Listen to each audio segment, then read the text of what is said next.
Graça e paz, irmãos. Estamos dando início em mais um podcast Europa na Graça.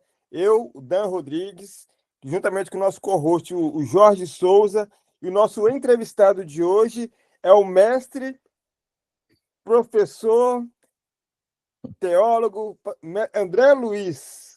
Seja bem-vindo, mestre. Bem-vindo, Jorge. Obrigado. Grato, Dan, pastor Jorge, é um prazer estar com vocês. Parabéns por esse trabalho. Europa na Graça certamente vai abençoar muitos irmãos brasileiros que estão na Europa e precisando de informação, precisando de serem abençoados e edificados. Deus abençoe sempre vocês e esse projeto. Amém. Amém, amém. Pastor, nós gostaríamos de conhecer um pouco mais sobre a sua trajetória pessoal, espiritual. A gente sempre gosta de começar fazendo essa pergunta para os nossos entrevistados, né? Assim, o senhor possa compartilhar com a gente assim, um pouco de como é que foi a conversão do senhor, como ocorreu assim, as experiências, batismo, o Espírito Santo, o primeiro caminhar com o Senhor. Eu sou neto de pastor. Meu avô foi pastor da Assembleia de Deus num bairro chamado Éden. E durante muitos anos. Mas eu não fui criado na igreja. Meus pais se desviaram. Eu era um bebê, devia ter 1 ano. Então eu fui criado, digamos, com uma ética cristã, ou seja, meus pais se desviaram, mas eles não bebiam, eles não fumavam. Eu fui criado com aquela ética, aprendi a orar o Pai Nosso, mas assim, não fui criado na igreja. Eu conhecia de igreja, era quando meu pai visitava meu avô, eu era criança, achava aquilo chato, não entendia. Não recebi uma formação cristã, mas tinha uma herança cristã na minha família. E quando eu era jovenzinho, assim, tinha uns 14 anos, eu sempre fui muito inquieto sobre as coisas espirituais. Eu era um kardecista intelectual.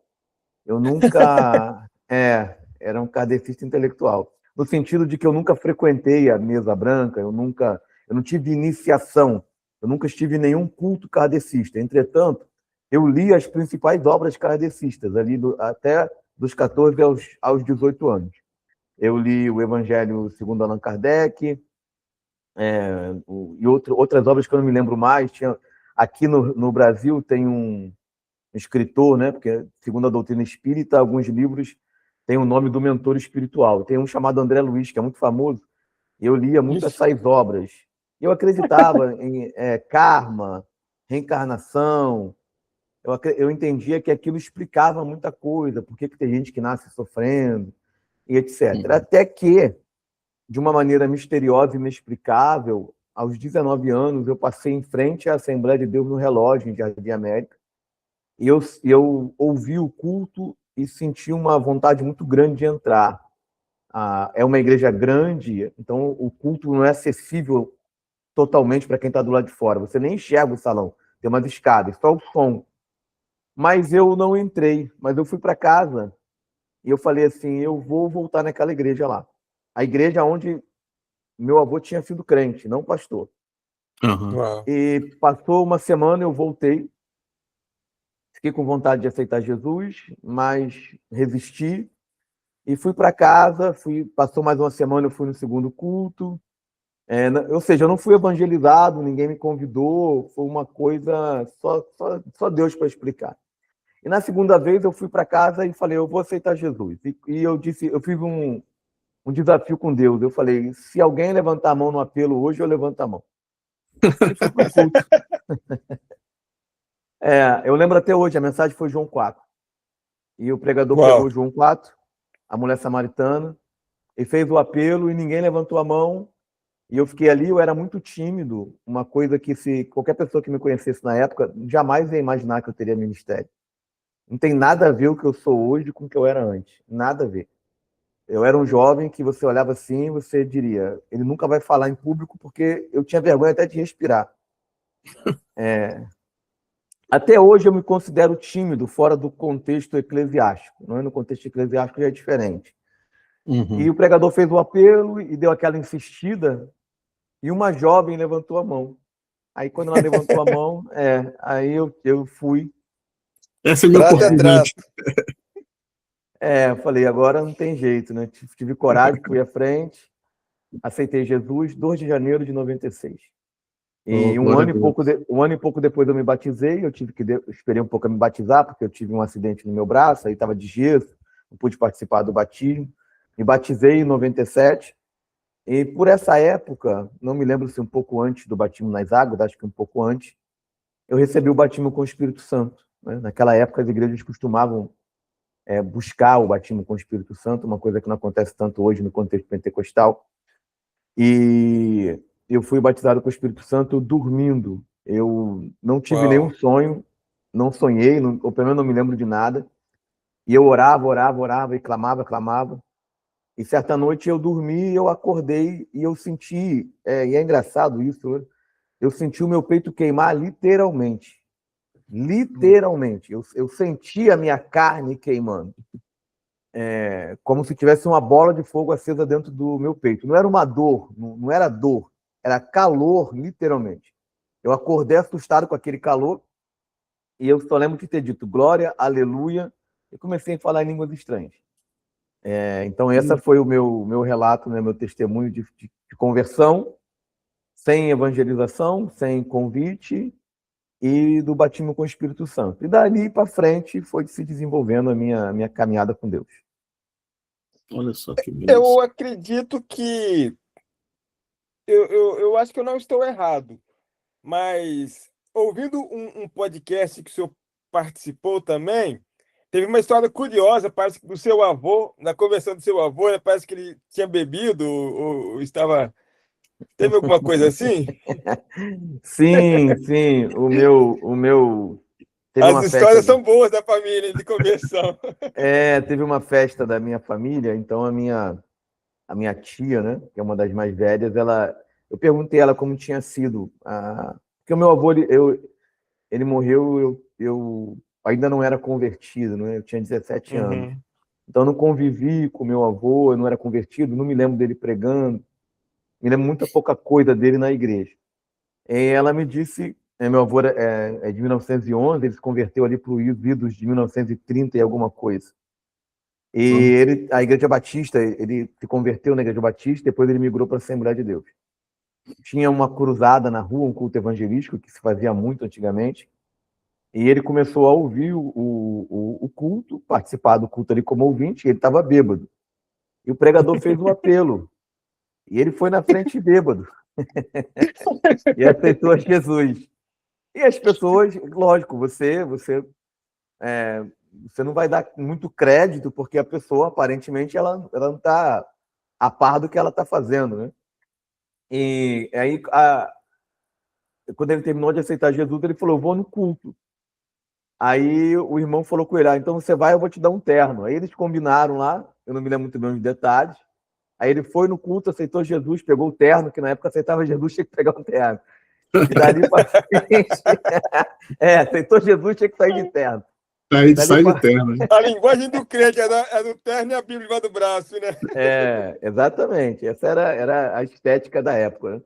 E ele saiu dali e nunca mais bebeu. E, passados alguns anos, ele foi para a Assembleia de Deus, foi presbítero, depois se tornou pastor, fundou uma igreja e tocou a vida dele, né? Coisas que só Deus explica essas coisas, né? Não dá para entender. Exatamente, só Deus que explica. Quando Deus chama, não tem jeito.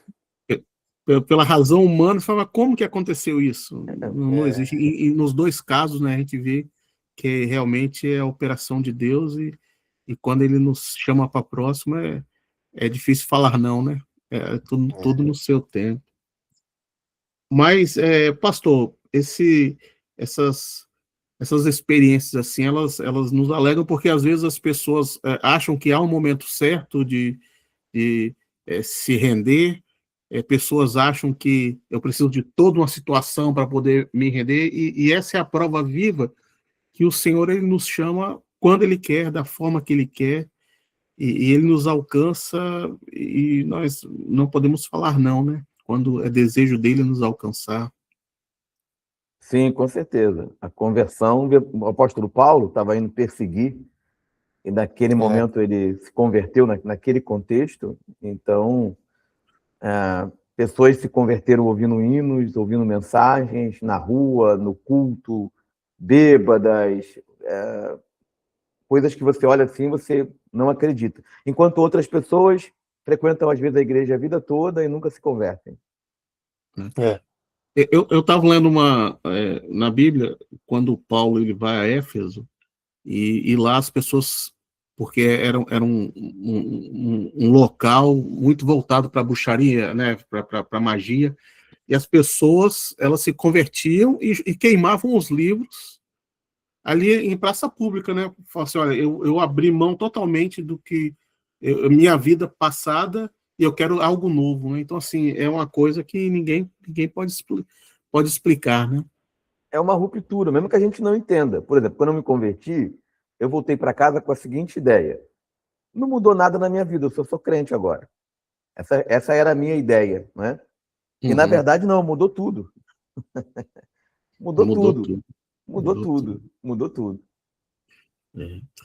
Mas o interessante quando o pastor, quando o mestre falou assim, que o seu avô, ele começou, isso foi num culto na Igreja Batista, né? Quando Rua, teve culto evangelístico. Na rua. E aí, depois de um tempo, ele caminhou com os irmãos da Igreja Batista, que é, vamos dizer assim, um lado mais tradicional, e aí ele foi para uma igreja assembleia que é mais um pentecostal. Pentecostal, vamos dizer assim. E aí, uma das perguntas que a gente queria conversar com o pastor, e justamente abrange esses dois lados, né, com relação à teologia. Então, o que seria, mestre, com relação à teologia reformada e à teologia pentecostal? O que seria assim, um divisor com relação a essas duas teologias? Ou elas estão próximas, ou elas abrangem pontos diferentes? Teria como o mestre nos trazer uma informação com relação a isso? Essas teologias estão próximas naquilo que é essencial. Certo. Jesus nasceu de uma virgem, morreu, ressuscitou, ascendeu ao céu, voltará dos mortos, somos salvos pela fé, pela graça, ressuscitaremos. Portanto, somos irmãos em Cristo e temos comunhão. Porém, em doutrinas que não são essenciais, mas são importantes, existem discordâncias fundamentais. As principais são no campo que a gente chama de pneumatologia, que é a doutrina do Espírito Santo, e soteriologia, que é a doutrina da salvação. Os históricos /reformados, que há uma certa confusão sobre isso, qual termo melhor usar, então vou usar os dois termos. Esse grupo, eles são cessacionistas. Eles acreditam que os dons do Espírito Santo cessaram. Eles não acreditam que hoje anjos possam falar com pessoas, que pessoas possam ouvir a voz de Deus, que pessoas possam ter visões, possam ter dons de curar, possam falar línguas estranhas, ter revelações, ter profecias, cânticos espirituais, interpretação de línguas. Elas não vão negar os milagres em si. Elas vão dizer, talvez alguém possa orar e Deus possa curar na oração da igreja, na oração pessoal. Elas não vão negar o milagre em si, mas elas vão negar essas operações do Espírito Santo. Segundo esse grupo, eles acreditam que, a partir do momento em que a Bíblia se tornou completa, que os sinais seriam muito necessários para estabelecer a autoridade da pregação e expandir o evangelho até que o cânon se completasse. E a partir daí, não seriam mais necessários os dons. Eles vão usar lá, né, aquele texto onde Paulo fala que o amor vai até o final, mas havendo profecias vai terminar. Quando vier o que é perfeito, aquilo que é em parte vai ser aniquilado. Então, eles entendem que aquilo que é perfeito é a Bíblia. Então, eles não acreditam nesse tipo de manifestação. E os pentecostais /carismáticos, eles creem e manifestam os dons do Espírito Santo. Eles acreditam que Deus opera hoje como operou no passado. Então, é uma diferença bem substancial no sentido que, para o pentecostal, a história ela é contínua. Ou seja, certo. Eu olho, o pentecostal lê Atos dos Apóstolos e lê as histórias de Atos dos Apóstolos e ele acredita que pode ser história hoje. O sensacionista lê Atos dos Apóstolos e ele não acredita que aquilo pode ser história hoje, ou seja, o cego vê, o mudo falar, expulsar demônios. Ele acredita apenas que aquilo tem um cunho pedagógico, mas que hoje não é mais necessário. Sendo que quando a gente vai olhar para a história da igreja, estudar a história da igreja a fundo, a gente percebe que nunca houve um sensacionismo histórico. Os sensacionistas eles dizem assim, a igreja ficou sem ser pentecostal ou sem ser carismática anos e anos e anos. Não é verdade. O que aconteceu foi que, quando a gente estuda a história da igreja, não precisa nem se aprofundar muito, quando a igreja com Constantino se alia a Roma e se torna uma igreja política e institucional, tudo aquilo que é dom do Espírito vai se esfriando, a igreja vai se apostatando, e, naturalmente, ela vai expurgando os grupos que são carismáticos para a marginalidade. Um exemplo que a gente pode ter é com o movimento de Montano, que foi considerado herético. Certamente deveriam ter alguns excessos, mas já parte dessa forma de você marginalizar os grupos carismáticos. Até mesmo dentro da teologia católica, existem místicos católicos. Tem Madame Guyon, que teve visões, o próprio São Francisco de Assis. Então, mesmo na Idade Média, você tem relatos de pessoas que tiveram experiências extraordinárias. De maneira que, como teólogo pentecostal e como pentecostal, como alguém que experimentou e experimenta essa realidade, eu tenho que divergir dos meus irmãos reformados que acreditam que isso é fruto da mente, fruto da psique, que é, na verdade, um comportamento aprendido, que é fruto de alguma coisa da mente. Não, não há argumento bíblico para o cessacionismo. A Bíblia não informa que os dons cessam. Isso não há essa informação no texto bíblico. Uhum. Então, essa é a principal divergência. A segunda divergência tem a ver com a doutrina da salvação. Os históricos /reformados acreditam que Jesus morreu só pelos eleitos. Então, Jesus fez uma expiação limitada, morreu pelos eleitos, e aqueles pelos quais ele não morreu, eles não vão ser salvos porque não vão receber a graça. Então, eles acreditam que Jesus morreu pelos eleitos, a expiação é limitada, a graça é irresistível, e uma vez salvo, salvo para sempre. Então, na mente do reformado histórico, a salvação é um decreto. Deus escolheu quem é salvo e escolheu, de outra forma, ou se omitindo a outra parte, quem não é salvo. E eles vão dizer que Deus não é obrigado a salvar todo mundo, então ele não é injusto. Eu entendo que muito desse pensamento reformado tem a ver com o momento em que a igreja reformada surge, que é ali no século XVI, com Martinho Lutero, que é um mundo que absolutista, onde as pessoas entendem a sociedade através de um rei que é absoluto. Com o passar do tempo, esse tipo de governo vai passando. Ou seja, eles pegam aquele modelo, que é um modelo absoluto, de um soberano que decreta tudo e que o súdito não tem vontade, e eles trazem para a teologia. Então, eles trabalham essa ideia, o que é muito complicado, porque é muito difícil você explicar que um neném já nasce condenado ao inferno, porque se ele não é eleito, ele vai para o inferno. É isso que preconiza a doutrina reformada /histórica. Já os pentecostais carismáticos, nós acreditamos que Jesus morreu por todos, expiação universal. Nós acreditamos que a salvação é um convite para todos e que todos não serão salvos porque nem todos crerão. De maneira que nós tentamos equilibrar, isso não é muito simples, mas equilibrar soberania divina e arbítrio humano. A gente mantém a soberania de Deus, mas entende que existe também uma vontade humana. Enquanto o reformado, não. Para ele, tudo é soberania de Deus e não há vontade humana. Então, não é porque você creu porque você não tinha outra opção. Você foi irresistivelmente convencido. E se você não creu, é porque você não foi irresistivelmente convencido. E se você creu, você não vai apostatar. Porque se você se afastar, é porque você não era um genuíno crente. Essas são as principais diferenças.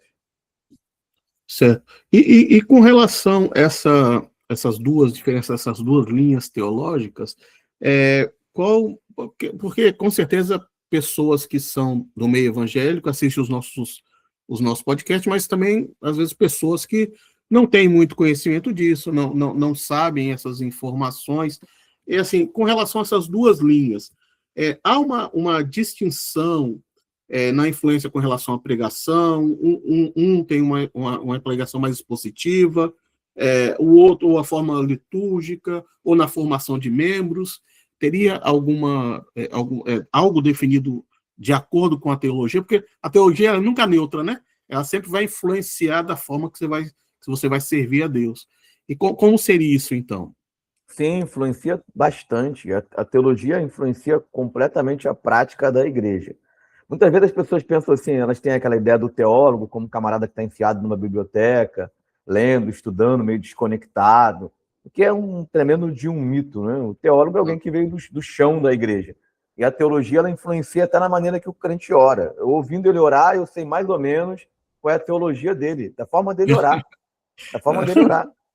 Então, o que influencia? Por exemplo, por que a igreja pentecostais crescem tanto? Porque elas acreditam que a salvação não depende de um decreto de Deus. Depende que a pessoa seja convencida. E para ela ser convencida, ela precisa ouvir o evangelho.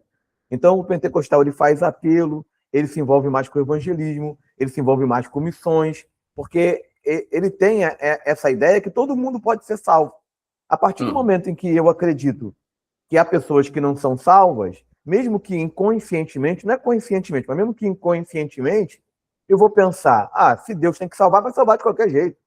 Se eu não falar com o Jorge, alguém vai falar, porque ele tem que ser salvo, porque se ele for já está eleito, ele vai ser. resolvido, né? Então, a teologia arminiana e carismática pentecostal, ela traz mais a responsabilidade para o crente.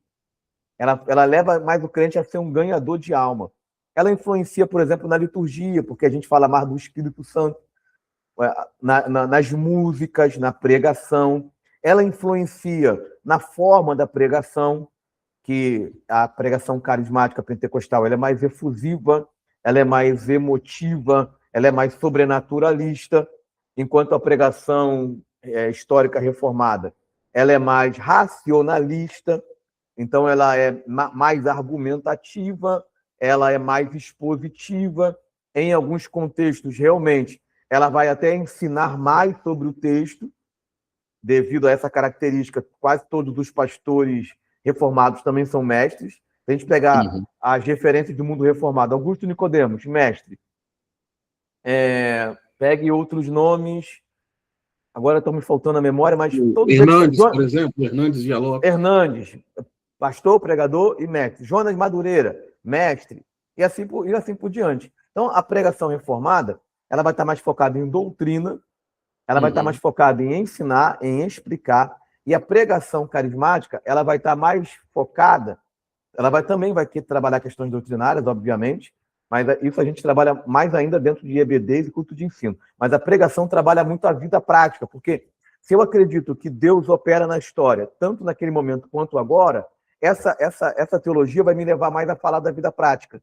Então, na mensagem carismática, Deus é o carcereiro que vai guardar o filho daquela irmã crente que o filho virou bandido, está preso. Deus é o carcereiro que não vai deixar de ser morto dentro da cadeia. Deus é o juiz que vai ajudar a viúva no processo que não anda. Deus é o provedor que vai trazer. Deus é o médico porque não tem um remédio ali. Ou seja, e também tem outra questão, né? O pentecostalismo também, ele cresce porque ele tem essa mensagem que entra nesse contexto. A mensagem pentecostal pode entrar em qualquer contexto. Que contexto? O contexto da necessidade. A gente estava falando aqui um pouco antes, estava conversando com o Jorge sobre questões missionárias e tal. Quem é que faz missões na África? Quem é que faz missões na Ásia? É o pentecostal carismático. Porque quando você chega diante daquela necessidade, daquela loucura, porque quando a gente olha para a Índia, a gente percebe que existe uma Índia rica, uma Índia poderosa, uma Índia que tem bomba nuclear, mas existe uma pobreza e uma sujeição, uma servidão. Não dá para chegar lá com mensagem sem poder. Não dá. Por que os reformados não fazem? E falo isso com todo respeito mesmo. Assim, não é uma ideia sectária, mas é a realidade. Por que não fazem missões lá? Porque ali você tem que chegar com exorcismo, cura divina, poder de Deus, porque naquele contexto essa mensagem não vai entrar. Aquelas pessoas precisam de um Deus que transforme a realidade delas e não apenas que leve elas para o céu. Lógico que levar para o céu é o objetivo final, entre aspas, né? Porque a gente vai ressuscitar e vai viver na Terra. Mas essas são as questões práticas. Tudo muda a partir da teologia. Mudou a teologia, muda tudo. O missionário Léo, ele até deu um exemplo de uma assistência, né? Uma missão que ele foi na Índia, e eles esperavam uma pessoa ir lá realmente para demonstrar isso. Se houver cura, se houver libertação, se houver salvação, se houver transformação, milagres acontecendo. Sim, você foi enviada por um Deus. Aí eles creem nisso, até mesmo pela cultura, né? Da forma que o missionário ele vai se expor até mesmo diante dessa situação, né? Porque se você chega numa cultura mística, e aqui usando a palavra mística de maneira mais ampla, que existe o misticismo e existe a mística. O misticismo é a superstição em cima do que é místico. Então, mística é essa ideia, usando aqui a palavra fora do sentido mais pejorativo. Se você chega numa cultura que é mística, que acredita em deuses, que acredita em entidades, que acredita que tem um patuá que vai guardar ela, que tem uma unção, que um chá e um ritual que vai fazer chover, que vai fazer curar. Essas pessoas só vão se abrir para o Evangelho com essa apresentação do Evangelho, que é uma apresentação bíblica. A gente não está adaptando a mensagem está lá no texto bíblico. Quando se chega em Samaria, tem um Simão mágico lá enganando as pessoas. Exatamente. Tem um Simão lá. E as pessoas estavam ouvindo o Simão. Quando a igreja chega, eles param de ouvir o Simão. Mas por quê? Porque só tem doutrina? Não. Porque tem sinais, prodígios. E esses sinais seguirão os que creem. Portanto, numa cultura mística, só o pentecostalismo, só a igreja carismática consegue entrar.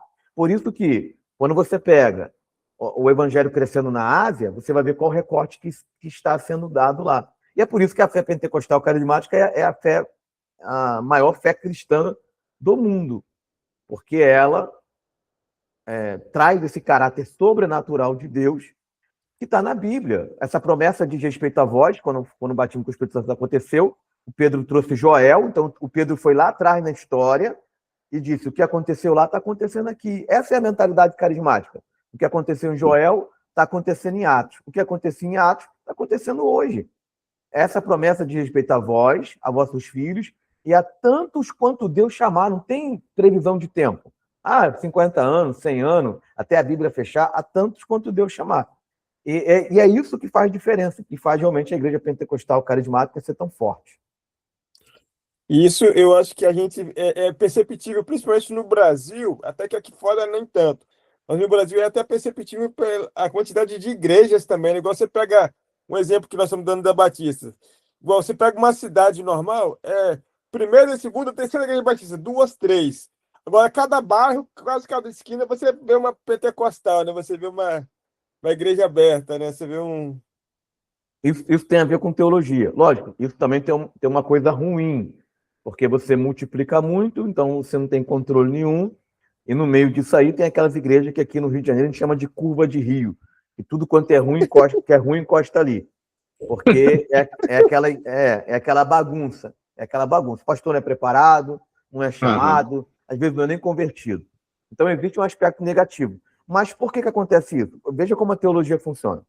Se eu sou pentecostal, eu acredito no Espírito. E o Espírito é imprevisível, o Espírito é vento.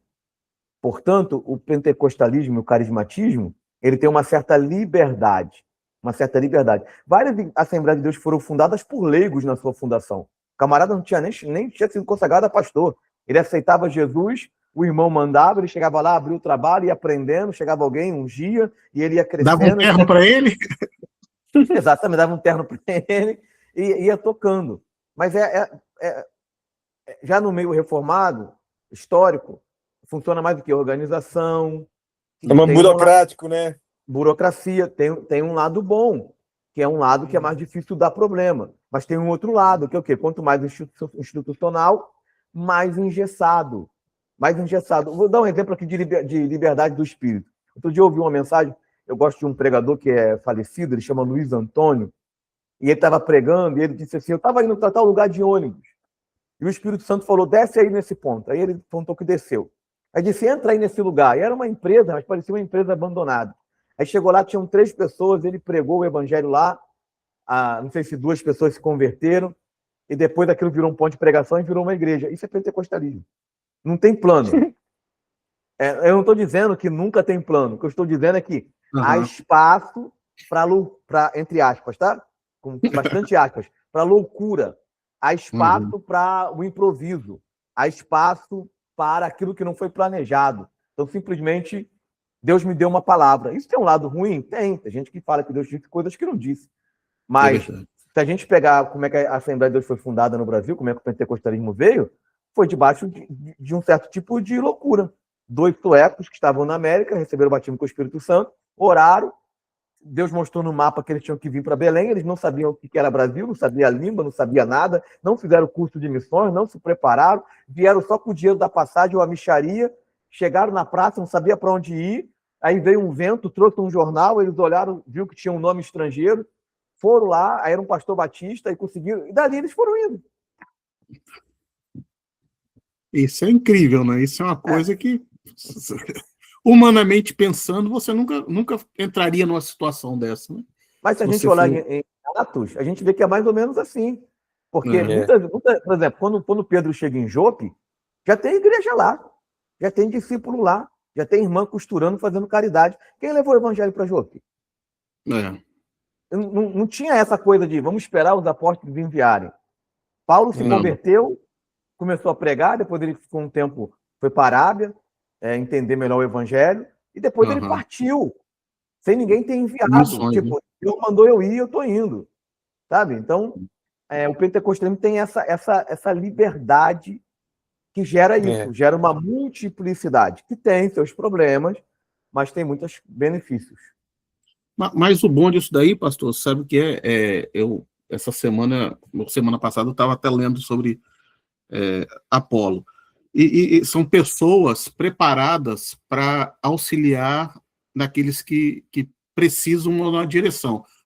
Apolo, ele pregava, né? Ele falava a respeito do Messias. Só que quando ele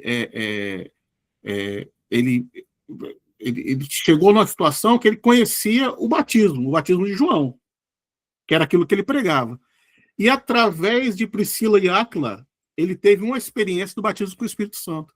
Então, pessoas preparadas que vão discipular, que vão ensinar, que vão mostrar, e esse é um trabalho importante, né? Igual o pastor falou, às vezes você começa o ponto de pregação, pessoas despreparadas, mas Deus, nessa última hora, ele tem levantado, sempre levantou, né? Mas especialmente nessa última hora, e até uma entrada no nosso próximo assunto, é preparar pessoas para que outros possam ser discipulados. Então, assim, a outra questão que a gente gostaria de abordar com o pastor é com relação ao ministério. Porque a gente sabe que tem o pastor, tem um pregador, né? Que ele desce do ônibus, vai lá, prega, e 2, 3 pessoas se convertem e começam um trabalhinho. E existem também pessoas mais instruídas, pessoas capacitadas como o pastor, né? O mestre, tem vindo conversar com a gente, esclarecendo tantas coisas. Isso daí tem sido uma crescente, ou o Senhor tem visto que, muitas vezes, pelo fato de estar no meio pentecostal, não existem tantos mestres como existem pregadores, missionários, pastores. Como o senhor está vendo essa situação? Quando a igreja pentecostal começa aqui no Brasil, ela começa através de pessoas que tinham instrução formal. Tanto o Daniel Berg quanto o Gunnar Wiggen, eles fizeram um seminário. Eles tinham uma base teológica. Depois, durante os primeiros 30, 40 anos, vinham missionários e professores americanos para morar aqui, para ensinar, etc. Depois teve um tempo de negação. O pentecostalismo começou a se tornar muito anti-intelectual, achando que isso ia trazer uma certa frieza ao movimento, e começou aquela coisa que a letra mata, era proibido fazer seminário, se você estudasse muito, você ia perder a fé, nem faculdade que a gente podia fazer, porque aquilo ali era coisa do mundo. Só que nos últimos 20, 25 anos, e principalmente a partir da internet, houve no pentecostalismo um aumento da importância e do reconhecimento do trabalho do mestre e também de novas pessoas nesse trabalho. Porque antigamente, como é que funcionava? O crente ia para a EBD, ia para a igreja dele, era proibido ou era muito combatido fazer visita em outros lugares, assim, havia um controle muito grande sobre isso.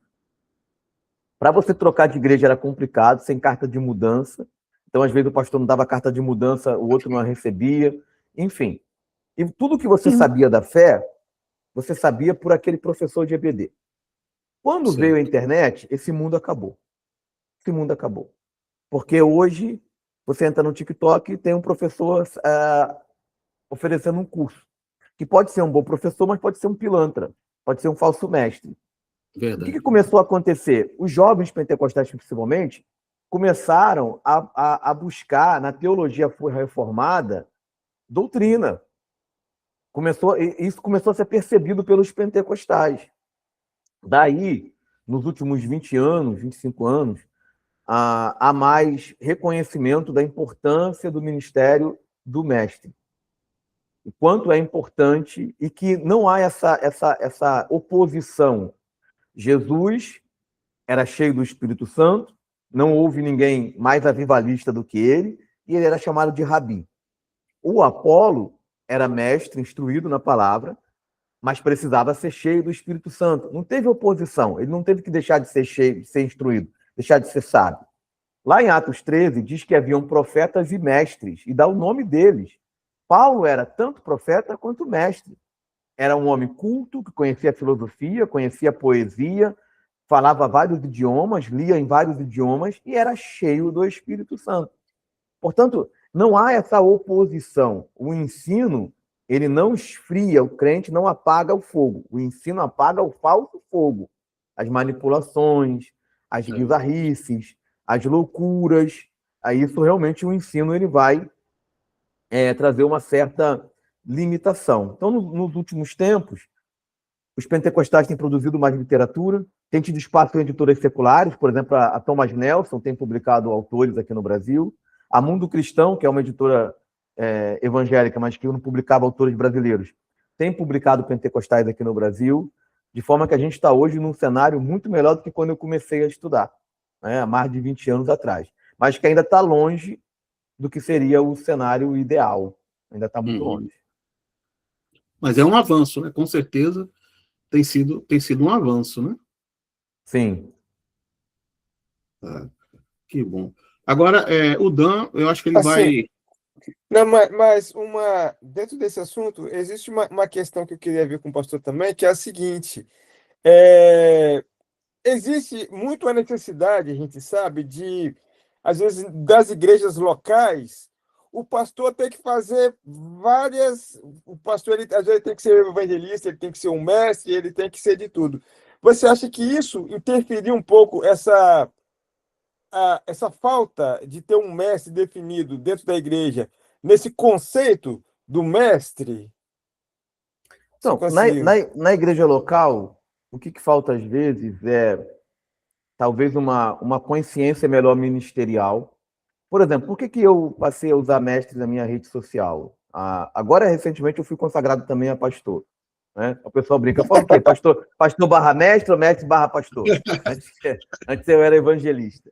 Mas por que eu passei a colocar mestre ali? Veja bem, eu comecei pregando, como pregador itinerante. Então, fui consagrado a evangelista. E eu já dava aula na EBD, aí eu comecei a dar aula em seminário. Eu comecei a perceber, como eu comecei a trabalhar com literatura, eu comecei a perceber que o meu ministério estava mais ligado ao ensino do que à pregação. Eu não me via mais no sentido como o meu primeiro ministério como evangelista. Eu prego até hoje, gosto de pregar. Só que eu também não... eu poderia até usar pastor, porque o evangelista aqui na nossa convenção, ele é ministro do evangelho. Então você pode trocar credencial.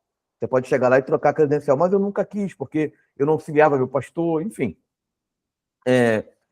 Então, eu coloquei mestre para mostrar às pessoas que mestre é um ministério que não necessariamente está ligado ao ministério pastoral. Eu posso ser mestre e não ser pastor. Posso ser pastor e não ser mestre. Vai ensinar, mas assim, não tem um ministério de mestre. Ou seja, o que é o ministério de mestre? É aquela pessoa que pode estar à frente de uma EBD, sendo superintendente. É aquela pessoa que tem condição de produzir material. Eu digo assim, olha, fulano, eu não quero mais usar material da revista, não. Eu queria que você fizesse um material que tivesse relação com a necessidade da nossa igreja. Então é aquela pessoa que vai olhar para a igreja, vai pensar a igreja, vai apresentar para o pastor, olha, o que eu acho dessa linha aqui? E ele vai escrever o material. Ele vai produzir o material. Por que não tem mais? Por quê? Muitas das vezes o próprio pastor ele não tem essa consciência. Então ele joga o professor lá, ele vê que alguém tem uma vocação, já encontra o professor, ele joga lá para ele dar aula na EBD e deixa o cara lá. Tipo, eu botei ele lá e pronto, o trabalho vai tocando. Ele não supervisiona. Às vezes ele não tem essa condição de supervisionar e ele não tem alguém de confiança para fazer. Ele não incentiva. Se eu tivesse dependido dos meus primeiros pastores, eu acho que troquei de igreja umas 4, 5 vezes dentro de 20 anos. Mas se eu pegar os meus primeiros... Eu não vou colocar o pastor que eu me converti, porque lá eu não era obreiro. Então eu vou tirar ele fora. Se eu pegar o pastor que é onde eu me converti, o outro pastor, eles nunca disseram, André, compra um livro. André, faz um curso básico de teologia. André, faz um médio de teologia. Fui eu que, pela misericórdia e graça de Deus, tive essa iniciativa, mas nem todo mundo tem. Então o que falta para o professor? Primeiro, alguém que empurre ele, que cobre, que dê ferramentas. Poxa, vai ter um simpósio. Vou pegar 5 professores da minha igreja, vou matricular e vou colocar lá. Para que essa pessoa possa desenvolver um bom trabalho, possa melhorar Porque, assim, ter um professor é mais do que pegar um conteúdo e falar. É entender a dinâmica material. Esse ambiente aqui é apropriado? O que está faltando aqui? Quais são os meus problemas? Esse grupo aqui, qual é a didática? Será que eu vou usar material audiovisual? Vou usar revista? Vou usar... Isso depende de formação, depende de tempo. Portanto, falta um investimento nessa linha. Fora que o Ministério do Mestre ele tem, na Igreja Pentecostal, um glamour menor. Então, na minha época, todo mundo queria ser pregador, todo mundo... eu não cheguei a usar suspensório, porque eu era muito magrinho. Também nunca fui hoje. Mas eu comecei ouvindo o Marco Feliciano. Então, todo mundo queria ser pregador. Todo mundo quer ser pregador. Mas todo mundo. Quem quer ser mestre? Pouca gente quer. Mas por quê? Porque as pessoas elas não entendem a importância do Ministério de Ensino. Elas acham que o Ministério de Ensino tem a ver só com a EBD. Mas é o que eu disse aqui. A forma como ora, a forma como pensa a fé, a forma como trabalha, a forma como você vai ser um obreiro, tudo depende da teologia que você recebeu. Isso. Não, isso é interessante, pastor. Desculpa, Jorge. Não, mas isso é interessante que você falou no negócio de estudar, que tem um mestre, né, brasileiro, né, que por acaso da igreja que eu frequento, né, que o Jorge também, que nós frequentamos, que é o pastor Aloysio Silva, né, de Goiânia. E ele sempre conta uma experiência que as pessoas chegam para ele falando, olha, porque eu queria que você orasse por mim, porque eu acho que eu tenho chamado para ser mestre, né? Para dar palavra também, para pregar a palavra. Então, olha para mim, né? Para eu ser um mestre, para passar unção para mim. Aí ele fala que a primeira coisa que ele pergunta, quantos livros você leu esse mês? Ele não, porque eu não vou orar e você vai receber o conhecimento. Você tem que ler, estudar, buscar o conhecimento, se preparar, se qualificar, né? A pessoa acha que é assim, vai orar, recebeu uma unção de mestre, pronto, agora eu vou chegar no EBD e estou preparado para falar de tudo. É verdade. Precisa estar as duas coisas juntas. Posso orar para ter sabedoria? Amém. Tiago vai dizer, né? Peça a Deus sabedoria, etc. Mas só orar não vai resolver. Não. Porque o mestre demanda tempo e demanda leitura. Então, eu disse, eu me converti em 96, eu fui para o ministério só no ano 2000.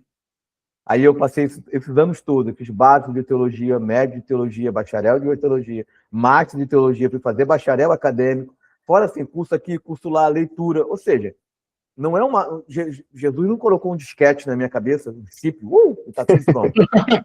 Né? Se fosse assim... Só gravar. Não é. E o professor precisa estudar continuamente. Também é um problema com os professores, muitas das vezes. Ele acha que ele fez um seminário que não serve para a vida toda. E ele fica dando aula no automático. Não, professor obrigatoriamente, se ele quer ser um bom professor, ele tem que continuar estudando, ele tem que ler, ele tem que fazer um curso com alguém, ele tem que aprender uma outra coisa para ele poder se desenvolver, então ele vai ficar estagnado. E é realmente isso. Tem um versículo em Provérbios que diz que o coração do tolo está do lado direito, o coração do sábio está do lado direito. Ou seja, o coração ele é do lado esquerdo. Isso significa o quê? Um movimento, ou seja, a sabedoria é um movimento. Sem esse movimento não dá para ter sabedoria. A pessoa não vai nem na EBD e quer ser mestre, aí fica difícil. Aí fica difícil. E até mesmo porque os contextos vão mudando, né? O pastor deu um exemplo. Há 20 anos atrás não tinha internet e você tinha um grupo que você ensinava e ali é uma coisa mais estática. Hoje a internet abriu os olhos de muita gente e você precisa se organizar com relação a isso, com relação ao ensino. E se nós voltarmos a 30 anos na EBD, pegava um professor, né, que seja, e colocava para ensinar, e às vezes não tinha supervisão, mas o que aquela pessoa está ensinando, né? Que é o grande perigo, porque como nós falamos aqui, a teologia ela nunca é neutra, né? Ela nunca é neutra. Então, conforme for aquilo que você vai ensinando, você vai pendendo, geralmente, para uma área, né? Para uma vertente. E aí, se não tiver um acompanhamento, aí que vão ter os problemas, né, pastor? Mestre? Aí é que vão acarretar as dificuldades, né? É porque quando a teologia é superficial, mesmo que ela não seja nem equivocada, que não tenha erros, heresias, mas quando ela é superficial, ela impede que o crente seja potencializado. Um problema do pentecostalismo, a gente está falando de questão pentecostais e tal. Tem muitos cristãos que são sinceros, são santos, são cheios do Espírito Santo, têm dons, mas não sabem lidar com dinheiro. Não sabem lidar com dinheiro. Não foram instruídos a lidar com dinheiro. Não têm conhecimento, não têm educação financeira e vivem enrolado. Tem crente que não sabe lidar com as suas emoções. Tem crente que não sabe lidar com o trabalho. Ele não sabe exatamente o que a Bíblia diz sobre o trabalho, o que a Bíblia diz sobre o dinheiro, o que a Bíblia diz sobre as emoções, o que a Bíblia diz sobre sociedade. Daí ele vai ter ele vai ser um crente imaturo, problemático, não porque ele falta o espírito, porque falta conhecimento. Se não me engano, é Pedro que diz crescer na graça e no conhecimento. Se a pessoa cresce só de um lado, ela fica torta. Então, sem conhecimento, ela vira um fanático. E sem graça, ela vira um religioso, um fariseu, alguém que acha que tudo se resolve pela razão. Na verdade, a teologia tem limites, né? A própria Bíblia diz que as coisas encobertas pertencem a Deus. Então, o crente precisa ser equilibrado, né, pastor? Mestre. Se não tiver o equilíbrio... Dentro dessas questões mesmo, pastor, e a gente observando a história da igreja no Brasil, nós podemos dizer que hoje a gente está vivendo uma terceira geração de pentecostal, pastor? O que você acha sobre isso? Bom, se a gente contar no aspecto mais formal, que uma geração é 70 anos, se a gente contar assim, a gente está no meio de uma segunda geração. Mas se a gente levar em conta que hoje a gente pensa a geração num tempo mais curto, porque as mudanças acontecem muito rápido, diferente da época do meu bisavô, então ele vivia e 80 anos e pouca coisa tinha mudado. Então hoje a gente tem geração Z, geração Y, geração, sabe assim? Agora se cataloga de 10 em 10 anos ou de 15 em 15 anos. Nós estamos aqui com 115 anos aí de fé pentecostal. Poderia dizer que a gente está pelo menos na terceira geração. E o pentecostalismo ele tem dois desafios. De um lado é a institucionalização. Quanto mais institucionalizada uma igreja, mais ela tem a tendência de sufocar as questões espirituais e resolver tudo por organização, por método, por organização. A coisa começa a ficar meio mecânica, sabe? Não há espaço para inovação, não há espaço para nada. E, por outro lado, combater os excessos, não é? O ultrapentecostalismo. Hoje a gente tem aí gente na internet fazendo live da revelação. Quando tiver 500, eu começo a revelar. gente pedindo pix para revelar, gente que você chega no monte, ele bota a mão na sua cabeça, te unge a pastor, nem te conhece, ele diz que Deus mandou te ungir. A Bíblia diz, não impõe a ninguém principalmente as mãos, mas a gente, acho que eles não lê esses versículos, né? Então, de um lado, é preciso cuidado com esses excessos, ainda mais hoje com a internet, tudo, há pouco tempo atrás, né, tava aquela coisa do The Best, The King, enfim, agora não me lembro exatamente. The King of Power. Eu ouvi falar desse menino. Power, meu Deus. Então, assim, essas loucuras que a gente precisa dizer claramente, olha, isso não é pentecostalismo.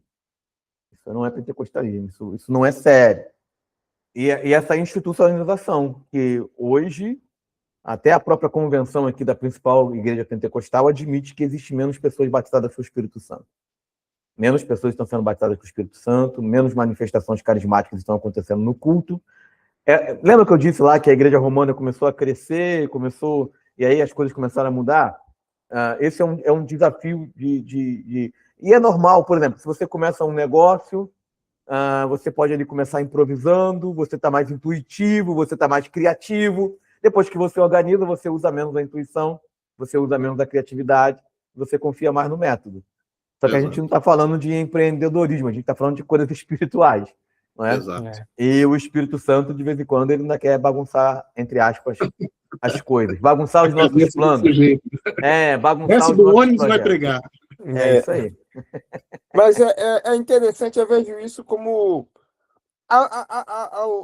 Antigamente, né, como o senhor disse, não existia tanta fonte de referência, né? Às vezes a pessoa tinha o pastor da igreja, tinha alguns outros pastores que ele considerava, mas com a abertura da internet, com a abertura da informação, é muito fácil uma pessoa ganhar uma audiência, né? Do nada as pessoas chegam e ganham uma audiência então acaba confundindo as pessoas também, eu entendo, né? Assim, que antes você tinha uma referência mais refinada, né? Assim, uma referência mais pura igual do pentecostalismo, de quem é o reformado. Hoje em dia, com tanta informação, às vezes as pessoas se perdem, né? Até mesmo dentro dessas gerações de pentecostal, às vezes a pessoa ela se auto-intitula alguma coisa, né? Sim. Por exemplo, se a pessoa na igreja local ela é instruída, ela tem instrução bíblica, ela tem um pastor que orienta, é muito mais difícil, ela vai discernir, porque o conhecimento gera discernimento. Ela vai ser mais difícil dela cair, né, na mão de um picareta ou de um falso ensinador. E quando ela não tem essa base, ou na igreja dela a coisa já é meio bagunçada, ela é presa fácil para esses movimentos. Até porque a gente sabe que a internet, ela, de certa forma, ela não privilegia aquilo que é bom, né? O algoritmo ele vai colocar mais o escândalo. Então, se alguém vai e conta uma fofoca, vai ter mais audiência do que quem fez uma aula e ensinou alguma coisa. Portanto, ela leva para polêmica, ela leva para superficialidade, porque tudo tem que ser corte, tudo tem que ser rápido, então não dá tempo de explicar nada, não é? Por exemplo, vocês vão colocar essa entrevista aqui, essa conversa nossa no YouTube, e vai ter um grupo que vai assistir o vídeo todo. É gente que quer pensar com Um grupo reduzido. Menor, que quer pensar com mais profundidade, mas a maioria quer o quê? Quer os cortes. Quer os cortes. O corte tem mais audiência. Mesmo que o corte, mesmo sendo bem feito, ele despreza um contexto. Então, nesse mundo da internet, é mais fácil o picareta se dar bem, essa é a verdade, do que você construir uma audiência com um trabalho sério. Isso em qualquer área, não estou falando só da área espiritual, não, em qualquer área. O camarada que é picareta, ele consegue desenvolver muito mais rápido. Mas o segredo está na igreja local. Se a pessoa tiver uma boa base, ela não vai ser enganada. Um bom ensino, né? Agora, o pastor falou algo muito interessante. Existem pessoas, isso daí de uma certa forma, preocupante e nós precisamos estar atentos, né? Hoje existem muito menos crentes batizados com o Espírito Santo ou com esse entendimento do que se existia anteriormente. Qual seria a causa disso, pastor? É a teologia. Como assim? é o púlpito. Quando eu me converti, segunda-feira, tinha uma reunião de oração. Eu aprendi a orar na reunião de oração. Porque eu chegava lá, dobrava o joelho, 5 minutos, meu joelho já estava doendo, eu não tinha mais nada para falar com Deus, eu sentava e ficava ouvindo os crentes orar 1 hora, porque o pessoal orava 1 hora de joelho. Só que eu fui teimoso, eu falei, não, eu vou ficar aqui até aprender a orar. Eu fui orando 10 minutos, 20 minutos, meia hora, até aprender a orar. E naquelas orações, você tinha a busca pelo batismo com o Espírito Santo. Você tinha os cultos de libertação que você chamava as pessoas à frente. Você tinha pregação sobre o batismo com o Espírito Santo. Eu não me lembro a última vez que eu ouvi um pregador pregar sobre o batismo com o Espírito Santo. Eu não me lembro. Tem muitos anos. Tem tanto tempo que a minha memória... Não tenho na minha memória. Um dia que eu cheguei na igreja, o pregador abriu a Bíblia, disse, vou pregar sobre o batismo com o Espírito Santo. Há 20, 30 anos atrás, batismo com o Espírito Santo, Jesus vai voltar e salvação, era o que a igreja pregava. Por que tem menos gente batizada com o Espírito Santo? Porque a igreja pentecostal, neopentecostal, o que acontecia antes? A gente tinha um desequilíbrio. A gente tinha uma igreja pentecostal muito voltada para a eternidade. O céu, a salvação, o poder de Deus. E havia um desprezo excessivo à vida aqui. Se você ganhar dinheiro pode ser ruim, você pode se desviar. Se você for para a faculdade, é ruim. Então, até se você se arrumasse muito, chegasse muito cheiroso, alguém olhava e o irmão tá vaidoso. Sabe? A irmã tá vaidosa. Você tinha essa ideia de um afastamento meio religioso do mundo, não real. Uhum. E aí a igreja viu que precisava se equilibrar porque surgiu o neopentecostalismo sem costume com a mensagem centrada aqui, no aqui e agora. Só que a igreja tem dificuldade de ter equilíbrio. Ela geralmente, na maioria, eu digo no movimento em geral, lógico que tem muitas igrejas equilibradas, ela fica nos extremos. Porque qual é o extremo hoje? Antes você não falava de crente prosperar, de ter uma vida boa, de ser relevante nessa terra. E hoje existe essa mensagem. E eu não acho essa mensagem ruim. Eu acho que a gente tem que pregar todo o conselho de Deus. Eu acho que a Bíblia fala... Faço não, tenho certeza. A Bíblia fala de prosperidade.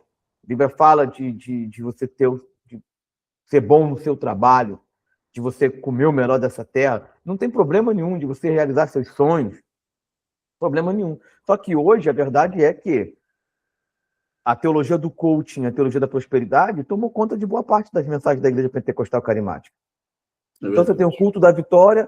Se você pegar os pregadores hoje, se você pegar os pregadores do Brasil hoje, não aqueles principais que são referência talvez, mas se você pegar o segundo escalão ali e alguns dos principais, você vai ver que a mensagem deles sempre gira na mesma chave. O cativeiro vai virar, a porta vai abrir, Deus vai te honrar, é hora de você se levantar. É sempre essa mensagem triunfalista, positivista, de levanta a tua cabeça, Deus é contigo, sabe? É sempre essa mensagem. Então, hoje, tem muita mensagem sobre vitória, vitória, vitória, e tem pouca mensagem sobre o Espírito Santo, batismo com o Espírito Santo, oração, jejum. Por isso que tem menos crente batizado com o Espírito Santo, porque o que faz as coisas acontecerem é a pregação. Se eu pego uma igreja e eu começo a pregar muito sobre batalha espiritual, né? Eu acho que eu encostei no cabo aqui, minha imagem está aparecendo para vocês aí? Parou, ela travou, deu uma travada. Ah, tá. Então, se eu começo a pregar sobre batismo, sobre batalha espiritual, né? Batalha espiritual. O que vai acontecer? Vai começar a aparecer pessoas vai começar a aparecer pessoas que vão cair possetas. Por quê? Porque eu estou pregando sobre aquilo. E pregando sobre aquilo, eu vou atrair pessoas que precisam de libertação. Se eu começo a pregar muito cura divina, o que vai acontecer? Eu vou fazer as pessoas desejarem cura, orarem por cura, mostrarem cura, e elas serão curadas. Se eu começar a pregar muito sobre prosperidade, vai ter prosperidade, porque as pessoas vão querer estudar mais, trabalhar mais. Ou seja, se as pessoas não estão sendo batizadas com o Espírito Santo como antes, é porque essa mensagem, ela diminuiu dentro dos nossos púlpitos. Isso eu vou tentar fazer voltar aqui, que eu encostei não, aqui. Tranquilo. Vamos tocando. Amém, pastor. Mas assim, é uma coisa muito, muito interessante. Então, quando você leva o povo a ter esse entendimento, automaticamente esses quesitos que o pastor falou, ou cura, ou libertação, ou possessão demoníaca, então isso vai como se fosse aflorando na igreja, né? Então é necessário nós que temos a responsabilidade de sempre levarmos uma palavra para uma igreja, da importância do bate, porque isso é a vida do crente equilibrado. Então nós temos que ter as nossas necessidades aqui no Brasil, no mundo, né? Os irmãos aí no Brasil têm uma situação, um contexto, aqui na Europa tem outro, nos Estados Unidos tem outro, então vai levar em conta esse contexto. Porém, nós nunca podemos deixar de pregar sobre vida transformada, a mente renovada, a expectativa da salvação, eternidade, porque se nós pregarmos só eternidade, Jesus vai voltar, Jesus vai voltar, Jesus vai voltar, mas o que eu faço com o resto da minha vida? Como é que eu ajo? Então, assim, esse desequilíbrio ele precisa ser diminuído e pessoas também estarem atentas a esses pontos, né, pastor? Sim, com certeza. A teologia é o que equilibra o que acontece na igreja, e o crente, conforme ele vai sendo instruído também, porque o que acontece? Quando eu cheguei na igreja, eu não sabia nada. Eu era uma tábula rasa. Tudo que me falavam, eu recebia, estando certo ou errado. Graças a Deus, eu me converti numa igreja que tinha uma boa base bíblica, tinha um seminário, um pastor que era doutrinador, mas ainda assim, o que saísse de errado lá, eu não tinha condições de entender, de contestar. Conforme o tempo foi passando, eu fui aprendendo. Só que tem crente que o tempo vai passando e ele não aprende, ou seja, ele não desenvolve. Ele continua sem discernimento. Ele vai para uma igreja, o pastor fala uma coisa, ele acredita naquilo. Daqui a 5 anos ele está em outra igreja completamente diferente, o pastor fala outra coisa, ele acredita naquilo.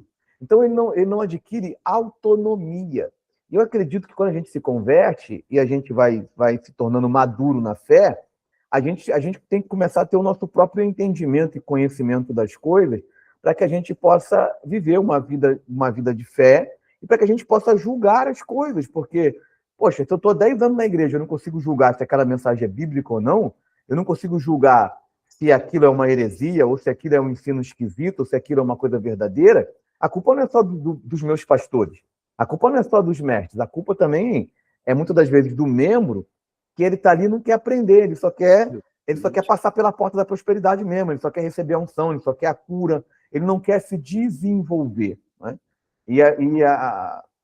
Todo cristão, independente de ministério ou não, ele deveria buscar isso, buscar se desenvolver e aprender. Nós precisamos buscar uma maturidade, né? A maturidade cristã. E aí nós vamos filtrar aquilo que é bom, aquilo que não é, e entendemos esses contextos que o pastor falou. Agora, muito interessante isso daí que o senhor falou, e até citou um pouco com relação a essa quantidade de igrejas que muitas vezes aparecem, né? Lá a gente vem eu meio vim do Espírito Santo, e lá existem muitas igrejas, e às vezes 2, 3 igrejas por bairro. E aí a gente, assim, da mesma denominação, né? 2, 3 igrejas da mesma denominação por bairro, então a gente vê que foi um boom. Agora, isso daí, o pastor entende, o senhor entende que isso pode, nesse crescimento acelerado, pode desenvolver um ambiente propício para aparecerem seitas ou ensinos que são até mesmo danosos à nossa salvação, né? Porque a teologia, aquilo que nós acreditamos, é o que vai levar a nossa vida, né? Então, não, com certeza, com certeza. Um problema da igreja evangélica, do pentecostalismo, é exatamente isso. A gente chega aqui no Rio de Janeiro, tem cidades como São Gonçalo, cidade da Baixada, que você tem igreja em cada esquina, 3 igrejas numa rua, então o camarada não tem chamada, abre igreja, o pastor não consagrou, ele abre igreja, ele é um picareta, ele abre igreja, alguém profetizou, ele abre igreja, e as pessoas não têm discernimento, algumas vão fechando, outras vão prosperando e vão se mantendo, de forma que a qualidade do evangelho ele é comprometido. Quando você está numa igreja que tem uma tradição, uma denominação, que já está há algum tempo pregando o evangelho, você tem uma chance maior de encontrar algo saudável. Lógico, Isso não é uma regra. Tem gente que vai começar bem, e às vezes tem uma igreja que está há anos ali e não está tão bem. Mas a verdade é que, se você pegar batistas tradicionais, você vai encontrar menos problemas em relação a isso. Vai encontrar outros problemas, baixo crescimento, outras questões, presbiterianos. É no pentecostalismo que você vai encontrar, porque a própria essência do pentecostalismo, ela gera isso, essa multiplicidade de igrejas, porque se eu posso advogar que eu tenho uma visão do Espírito, que o Espírito me impulsionou, isso significa um menor controle da autoridade. Menor controle da autoridade. Eu não preciso usar o nome da Assembleia de Deus. Eu só preciso usar o nome de Deus e dizer que Deus me chamou. Tem gente que realmente Deus vai chamar. E ele vai abrir e vai ser bênção. Mas também tem gente que vai dizer que está falando em nome de Deus e não. Agora, essas outras igrejas não. Um batista tradicional, ele não vai frequentar uma igreja batista e aquele pastor batista não tenha sido ordenado por outro pastor batista, que não tem uma tradição, que não tem uma história. Simplesmente o cara chegou lá e jogou aquela placa ali. Mas o carismático pentecostal, ele não se preocupa muito com isso, né? Ele vai julgar o culto depois que ele chega lá. Talvez, às vezes, sem nem ter condições de julgar. De forma que essa multiplicidade de denominações é ruim, mas eu acho que é um problema que é quase que impossível de você conter. O mais que você pode fazer é dar instrução às pessoas para que elas possam julgar e perceber que elas estão num lugar bom ou não estão num lugar bom.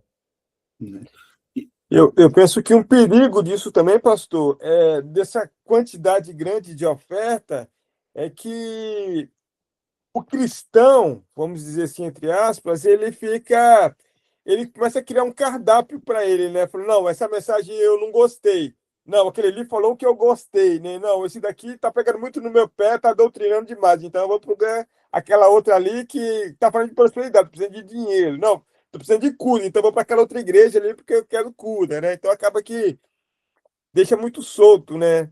Esse aspecto. Sim, as pessoas vão escolher a igreja de acordo com aquilo que elas esperam. Mas muitas igrejas são montadas assim, né? Elas são como fosse um shopping center buscando atrair.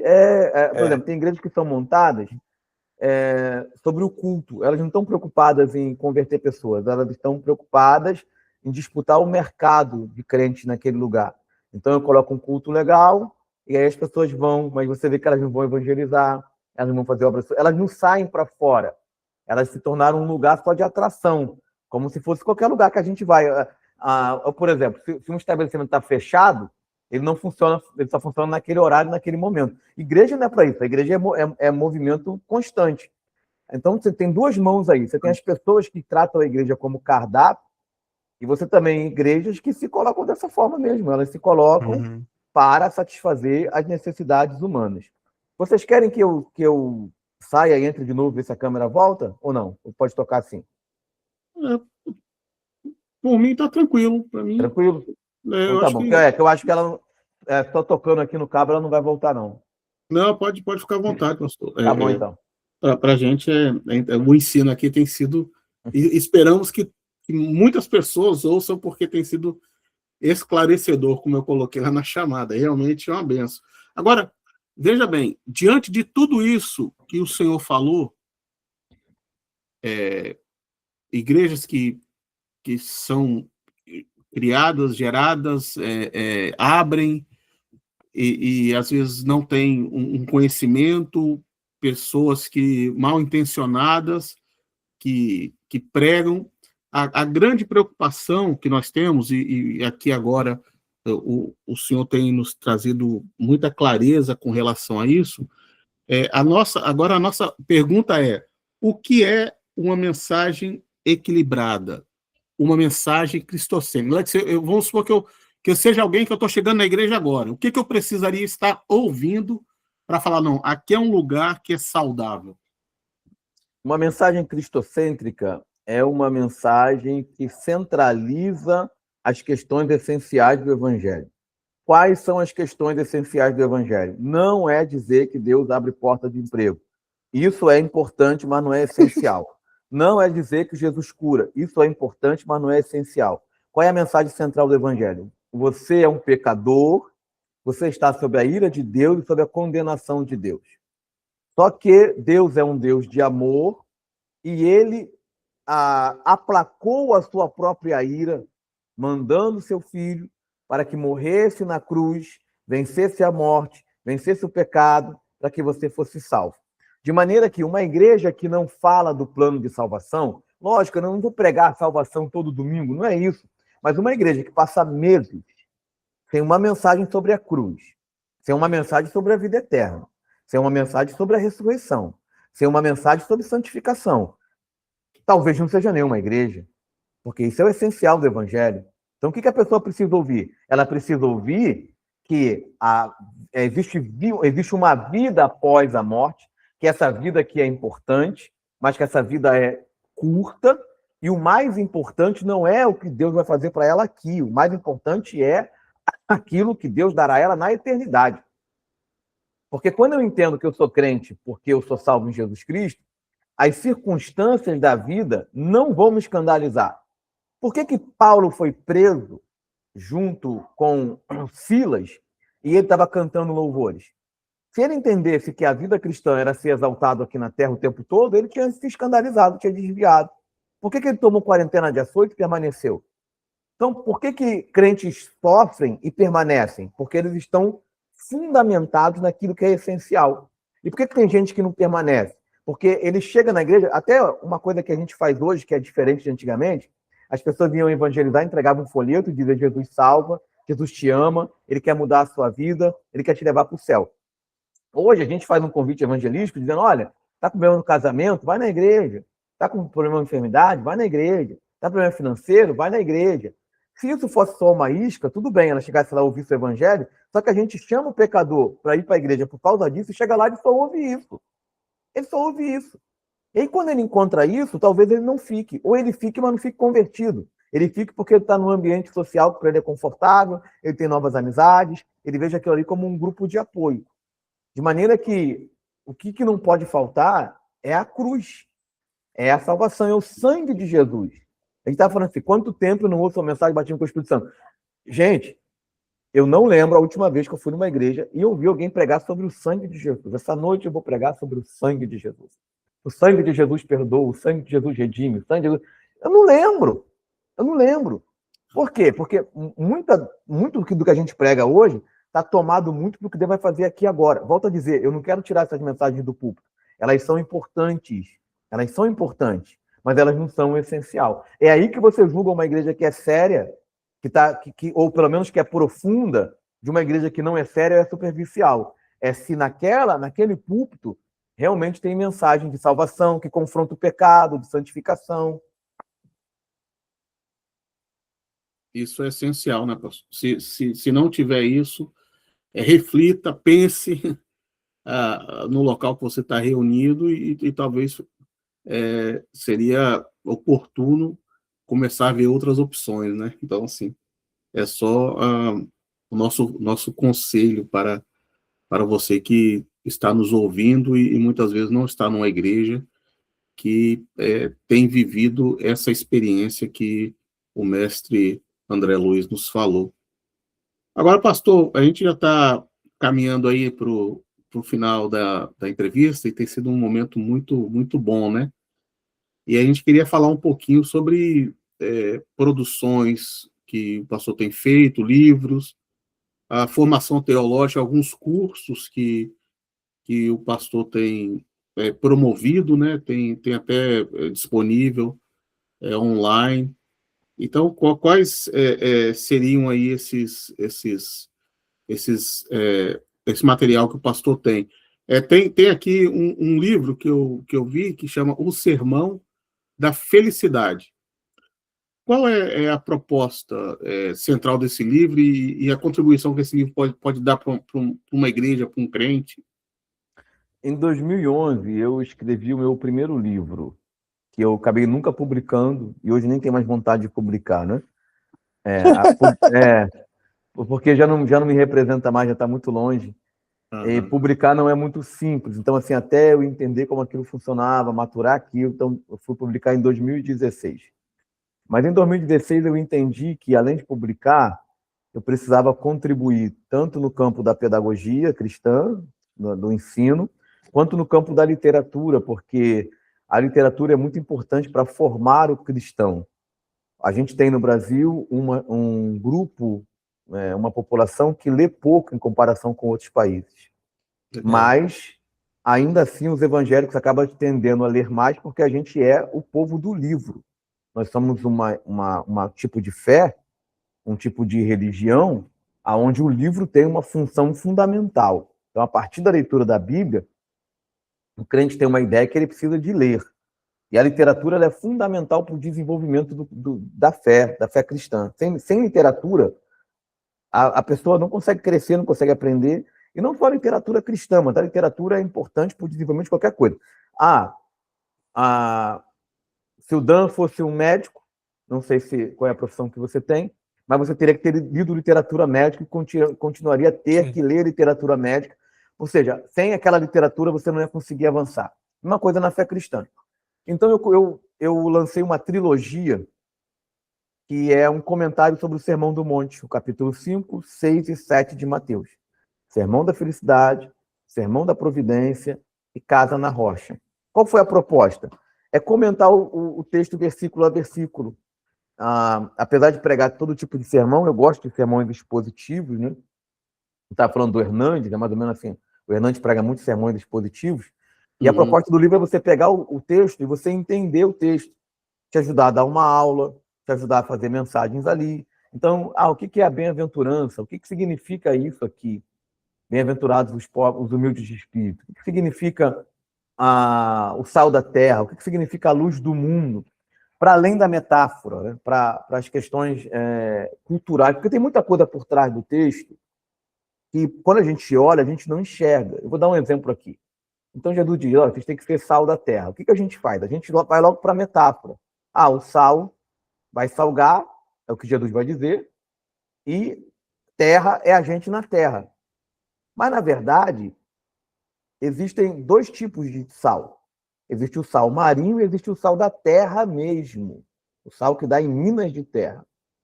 Ali, naquela região da Palestina, o que a Bíblia chama de mar ali é lago. O que a Bíblia chama de mar ali é porque naquela época eles chamavam grandes extensões de água de mar, mas é água doce. Então, não tem sal como sal na nossa casa. O sal que tem lá é o sal da terra. O sal da terra, ele é mais impuro. Ele estraga mais rápido. E ele era usado para salgar o peixe. Então, ele está falando de uma coisa que as pessoas entendem ali, mas que eu, com a minha mente agora, não entendo. Se não vier um mestre, um professor, vier uma literatura me explicar, então, quando ele diz sal da terra, ele está falando do sal que era usado para o peixe, que depois de um tempo estragava, não era mais, isso servia para nada. Aí, o que aqui se fazia com aquele sal? Vocês vão lembrar que no Antigo Testamento, quando as cidades eram amaldiçoadas, elas eram salgadas, que é para não nascer nada. Porque se você salga um terreno, não nasce nem capim ali direito. Não nasce nada. Então, o que os romanos faziam? Quando eles iam fazer uma estrada, principalmente as estradas onde tinha pouca gente passando, o que acontece num caminho de terra que pouca gente passa? Começa a fazer mato. Chega uma hora que não tem nem mais caminho ali. O que eles faziam? Eles colocavam uma camada de pedra, jogava aquele sal apodrecido por cima, jogava pedra, jogava mais sal apodrecido, jogava pedra, e aí eles faziam aquela estrada ali. Para quê? Para que o capim, mesmo que a estrada não fosse muito usada, não nascesse capim ali. Então, quando ele fala que o sal da terra é jogado, que o sal é jogado e é pisado, ele está falando de uma coisa que acontecia literalmente, porque as pessoas passavam ali, pisavam literalmente, ou a cavalo, ou a carro. Ou seja, quando você tem essa informação, o texto fica muito mais rico. Verdade. Só que isso é uma coisa que a Bíblia não vai explicar, porque ela é escrita para quem entende aquilo que está naquela cultura. Jesus falou para quem entende aquilo.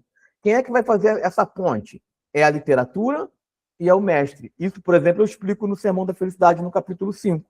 Aí eu escrevi esses 3 livros, depois comecei a participar de antologias, organizar coletâneas. Organizei uma coletânea com teólogos, organizei 2 coletâneas com novos autores. Vou organizar agora uma coletânea com mulheres, que eu vou chamar de Elas na Literatura. Ou seja, hoje o meu literatura faz parte do meu ministério. Eu digo que, assim, escrever é parte do meu ministério, né? Tanto produzir conteúdo teológico, escrever para seminário, quanto produzir livros. E eu trabalho também nos bastidores, faço revisão teológica, revisão ortográfica, ajuste de linguagem. Então, na verdade, hoje o meu ministério ele acaba hoje mais fora do púlpito do que no púlpito. É um serviço de bastidor, né? É um serviço de bastidor. Isso, exatamente. Até o mestre André Luiz falou que ele tá o livro do missionário Léo já está nos finalmente aí, né? Sim, vai sair brevemente. A capa vai ficar pronta amanhã, depois da diagramação, depois a impressão. E os cursos, depois que quando veio a pandemia, a gente percebeu que a gente precisava ir mais para o digital, fomos obrigados a ir para o digital. E eu comecei a colocar conteúdo na rede. Então, eu fiz um curso, tem um trabalho chamado Elas no Púlpito, que é um trabalho para incentivar e equipar mulheres ao Ministério da Pregação. Tem um Instagram lá chamado Elas no Púlpito. Criei um curso, usei a minha experiência que eu tenho de dar aula em seminário, criei um curso, misturando gênero literário e pregação. Então, como pregar narrativa, como pregar poesia, como pregar parábolas, simbologia, tipologia, sermão temático, sermão textual, sermão expositivo. Inclusive, estou com uma turma que termina agora em março, né? No curso ao vivo. Tenho esse curso gravado. Agora a gente também está com um seminário online do Antigo Testamento, que eu terminei. Estou lançando. Breve também vai ter o Novo Testamento. Ou seja, eu acredito que o mestre ele precisa ocupar esse espaço, porque se a gente não ocupar o espaço, outras pessoas vão ocupar, muitas das vezes com conteúdo ruim. Exato. Então, tem gente que não tem seminário na sua igreja, não tem condição de estudar presencial, e estudar online é uma boa opção. A gente está aqui, vocês estão aí em Suíndo, eu estou aqui em Nilópolis, no Rio de Janeiro, nós estamos tendo essa conversa, essa interação, isso vai ficar salvo, outras pessoas vão... Então, são as bênçãos da tecnologia, a gente tem que usar, né? A internet está aí trazendo tanto mal, tem tanta pedofilia, tem tanto crime, tem tanta coisa errada, e a gente usa para promover o reino. Assim como vocês estão fazendo com esse podcast. Amém, glória a Deus. E como que poderia entrar em contato? É através do seu Instagram? Tem um website? Depois o senhor que pudesse passar para a gente as informações, para a gente também postar juntamente com os links, né? Então, no meu Instagram, tem ali aqueles links, né? Que você entra e tem o Linktree. Linktree ali vem ali o link para entrar em contato comigo no Zap, tem um link para os cursos principais. E além desses links para os cursos principais, tem outros links com outros cursos ali. Mas a pessoa também pode mandar mensagem pelo direct, que uma vez por dia, pelo menos, eu olho lá. Mas tanto na bio do @mestre André Luiz, quanto na bio do @elas no púlpito, tem lá a forma de entrar em contato. Não precisa nem dar o telefone, é só clicar lá e vai entrar direto no meu Zap. Muito bom. O senhor também tem um curso de teologia do Antigo Testamento. Teria como só dar uma pincelada nisso daí antes da gente ir para o encerramento, que o Dan vai terminar? Eu gostei do título. O Antigo Testamento é onde geralmente o cristão tem mais dificuldade. Até porque quando ele se converte, o que a gente fala para o novo convertido? Leia os evangelhos. E nós estamos corretos, porque ali é a essência do que ele precisa saber e é um texto mais fácil de saber. O Antigo Testamento, você tem a barreira cultural mais distante ainda que o Novo Testamento. Tem aquelas questões que isso aqui vale para Israel, não vale para a igreja. Isso aqui é lei de Moisés, isso aqui não é. Então, há uma série de dúvidas. E nós, como a gente está com uma turma, terminando agora em maio, de um médio de teologia, nós gravamos essa aula que a gente dá ao vivo, explicando. Então, pegamos o Pentateuco, Gênesis, livro a livro, fizemos livro a livro, Pentateuco, livros históricos, profetas, só os profetas menores que a gente fez, tipo 2 profetas, 3 profetas, numa mesma aula. Explicando o quê? Autoria, data, processo de formação do livro, os grandes temas, os textos difíceis, os textos polêmicos, aquilo que geralmente os seminários de teologia eles não vão trazer. né? Então a gente vai tentando explicar, explicar essas coisas e trabalhar. Por exemplo, como exemplo aqui, quando eu dou aula de Pentateuco, eu explico que o Pentateuco está recheado de temas que vão permear toda a Bíblia. Por exemplo, o tema da terra. Deus cria a terra, coloca Adão na terra, Adão peca, Deus expulsa ele da terra. Esse padrão, ele continua até o Apocalipse. Por quê? Aí o Caim peca. E o que Deus vai fazer com ele? Vai ficar sem terra, vai ser errante, pelo menos por um tempo. Quando Abraão é chamado, para onde ele tem que ir? Para uma terra. Antes de chegar nessa... Ele não vai para essa terra, mas ele fica peregrinando. Vai para cá, vai para lá, vai para cá, vai para lá, em busca de uma terra. Jacó, a mesma coisa. José, a mesma coisa. Aí o povo entra na terra. Quando o povo peca, o que acontece? O povo perde a terra. Aí depois Deus traz o povo para a terra de novo. Aí vem Hebreus e diz assim, resta ainda um repouso para o povo de Deus. Ou seja, uma terra prometida que é a terra celestial. Então, o Pentateuco, ele assenta temas que vão percorrer a Bíblia toda. Por exemplo, o conflito de irmãos. Aí começa, o Caim mata Abel, depois tem o conflito de Ismael com Isaac, depois tem o conflito de Jacó com Esaú, depois tem o conflito de José e seus irmãos, e assim vai em outros contextos, ou seja, é um tema que é tratado o tempo todo. Então a gente explica, ó, isso aqui é um tema, essa é a teologia por trás do tema. Então, quando a pessoa enxerga aquilo, ela entende que aquilo está encadeado. A água, por exemplo. A água, ela não aparece como sendo criada. Eu não estou dizendo que Deus não a criou, estou dizendo que não há o relato. No primeiro dia já tem água. E a terra era sem forma e vazia, e o Espírito de Deus pairava sobre as águas. Não há nenhum versículo dizendo que Deus criou a água. O que Deus faz é separar a água de cima e a água de baixo, a atmosfera, e separar a água da terra. A água já está lá. A terra sai de dentro da água. Aí tem a água como tema. Aí o que vai acontecer? Quando Deus quer destruir a terra, o que ele faz? Enche de água. Quando Moisés é nascido, aonde se afogavam as crianças? Na água. Da onde Moisés é tirado? Moshe, tirado da água. Se você pegar todas as tentações que Moisés passou, nas águas, águas amargas, águas de Meribá, 2 vezes. Então, tudo isso é uma temática que o autor está trabalhando o tempo todo e que vai aparecer depois, no batismo, nas águas, vai aparecer... Então, são simbolismos que a Bíblia tem a partir do Antigo Testamento. Então, a gente vai trabalhar isso depois dos livros históricos, questões de profetas, etc. Assim, tentamos ser o mais profundos possíveis, no sentido de ter uma boa didática, de dizer coisas que geralmente não é aquilo que está acessível ali ao conhecimento do dia a dia, mas, ao mesmo tempo, não é um curso do tipo assim, poxa, se eu for leigo, eu não vou entender nada. Lógico, se alguém é novo convertido, vai ter mais dificuldade, mas, com certeza, ele vai sair dali sabendo muito mais do que ele sabia antes. Meu Deus. Muito interessante, hein, pastor? Muito interessante. Agora, me tira uma dúvida. Como é que o senhor avalia, né? Nós vimos aqui que o senhor tem um material didático, um material muito amplo, né? Tanto para a parte de teologia, quanto cursos, quanto livros. Mas como é que o senhor faz uma autoanálise do material do senhor? É voltado muito para o público pentecostal fechado ou é uma coisa mais ampla, mais aberta, que abrange todas as religiões, que é um conhecimento bem aberto? O material de literatura é um material para qualquer crente. Então, por exemplo, os 3 livros de Sermão do Monte. Não faz diferença se a pessoa é pentecostal ou não, porque ali a gente vai pegar versículos e interpretar, e aquele texto ele não trata dessas questões que eu falei aqui, que são diferenças entre pentecostais e não pentecostais.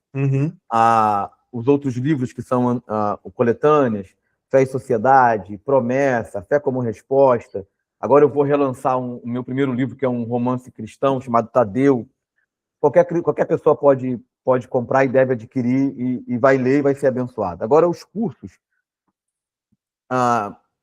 principalmente aqueles que são de teologia sistemática, eles acabam sendo mais pentecostais.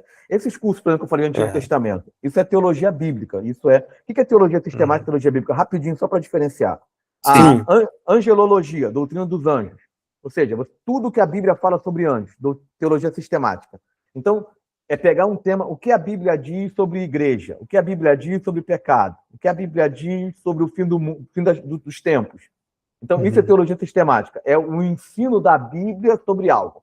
O que é teologia bíblica? É o que o Gênesis diz, é o que o Pentateuco diz, é o que João diz. Ou seja, a sistemática, ela olha para o todo da Bíblia. A teologia bíblica... conceito geral, né? Exatamente, ela olha para um aspecto. Portanto, esses cursos de teologia bíblica, eu diria que 75% a pessoa que não é pentecostal vai ouvir e não vai ter problema. Mas sempre vai ter alguma coisa que vai entrar um viés pentecostal. Mas veja, como é que eu entendo? Em algumas coisas, eu escuto pessoas que são do campo reformado. Eu tenho livros aqui que são de teologia católica, mas dentro do tema que ele se propõe a fazer, eu estou aqui com um na mão, aqui, ó, literatura joanina. Dentro do que ele propõe a se fazer, que é dar um pano de fundo e trabalhar os versículos ali, ele faz bem. Quando ele faz uma interpretação, que ele fala de sacramento, aquilo eu pulo. Mas, poxa, eu tenho um livro que eu aproveito 80%, um livro muito bom, eu vou deixar de comprar cada dos 20%? Não. É por isso que, assim, o crente que tem discernimento, ele consegue... Agora, quando você é novo convertido, aí não. Aí, porque aí você não sabe, você não vai saber ali fazer esse discernimento. Não consegue discernir, né? Então, se você que está ouvindo não é pentecostal, mas você entende que se aquele conteúdo te abençoar 80%, tá ok, vai te servir, não é? Vai te servir. Mas se você é professor, se você quer escrever, se você é mais da área da teologia, vai ajudar bastante. Ou tem essa vocação, né, para ser professor? Muito bom. Muito bom. Eu quis fazer essa pergunta justamente para desmistificar mesmo, né? Porque às vezes a pessoa fala, ele é um mestre que é pentecostal, então o material dele não é para mim, não. É para todo mundo, né? É uma riqueza muito grande, igual o senhor está falando aí sobre o Pentateuco, né? Essas origens, né? E como é que isso conecta no Novo Testamento. Então, isso é para todos, é para todos nós, né? Muito rico, né? Uma riqueza para todos. Isso é uma teologia comum, ou seja, não faz diferença se a pessoa é pentecostal ou não, ela vai olhar para o livro e ela vai entender isso. A gente trabalha gêneros literários, mostra como é que é a poesia na Bíblia, mostra o que é a narrativa na Bíblia. Enfim, é sempre meio suspeito a gente falar do nosso próprio trabalho, né? Mas se você comprar e não gostar, eu te devolvo o dinheiro. Opa, me chamou muita atenção, eu gostei muito. Eu vou entrar no link. Amém, Dan, obrigado. Eu vou entrar no link. Alguma coisa, Josi, quer falar? Não, só para o encerramento mesmo, porque a gente sabe que o pastor tem o mestre André tem as responsabilidades dele, né? E a gente não, já estamos abusando do tempo dele, Dan. Tá certo, a gente tem que aproveitar. Não é todo dia que a gente senta com o mestre, né? Com o mestre, exatamente, essa que é a verdade. Né? Então, pastor, para nós finalizarmos, nós queremos um conselho. O senhor poderia, como um pastor, o que o senhor falaria para uma nova geração de cristãos? E também para pregadores, estudantes de teologia, pessoas que às vezes desejam se aprofundar na palavra, desejam permanecer fiel às escrituras, né? A palavra do Senhor. O que o senhor pode falar sobre isso para uma pessoa, para ela não perder a sensibilidade também espiritual? Né? Assim, faz um relato para a gente aí de mais ou menos uns 5, 10 minutos, né? Para dar esse conselho, né? O meu conselho é: procure boas referências para além das que você tem na sua igreja local e aprenda teologia, porque a Bíblia é o texto sagrado, mas é a hermenêutica, é a interpretação que controla o discurso. Essa é a realidade. Ou seja, as pessoas têm a Bíblia em casa, mas elas não têm acesso ao texto porque elas não conseguem entender o texto. Antes de ser crente, eu tinha a Bíblia em casa e eu entendia muito pouco daquilo ali. E como é que você vai acessar aquele tesouro, se você ama a Bíblia? É através da sua leitura da Bíblia, mas é através... Poxa, como é que eu aprendi? Eu fui na tradição. Os meus professores de EBD, os meus professores de seminário, aqueles que são minhas referências hoje. Ou seja, eu fui recebendo de quem já tinha vindo aprendido antes de mim. Ou seja, eu bebi de uma fonte para poder ir aprendendo e crescendo e conhecendo. Porque se você não fizer isso, você não vai ter autonomia. Você não tem capacidade de discernimento. A teologia, ela é muito importante.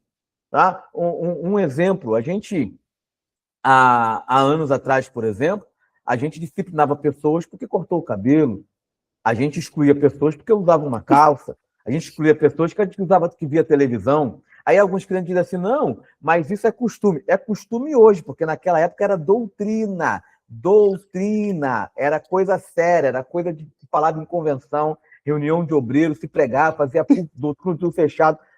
Então, por que mudou? Teologia, interpretação, é estudo, é ler, é perceber. Não, aqui a gente recebeu essa herança errada, esse entendimento errado. Precisamos ajustar aqui, precisamos ajustar ali.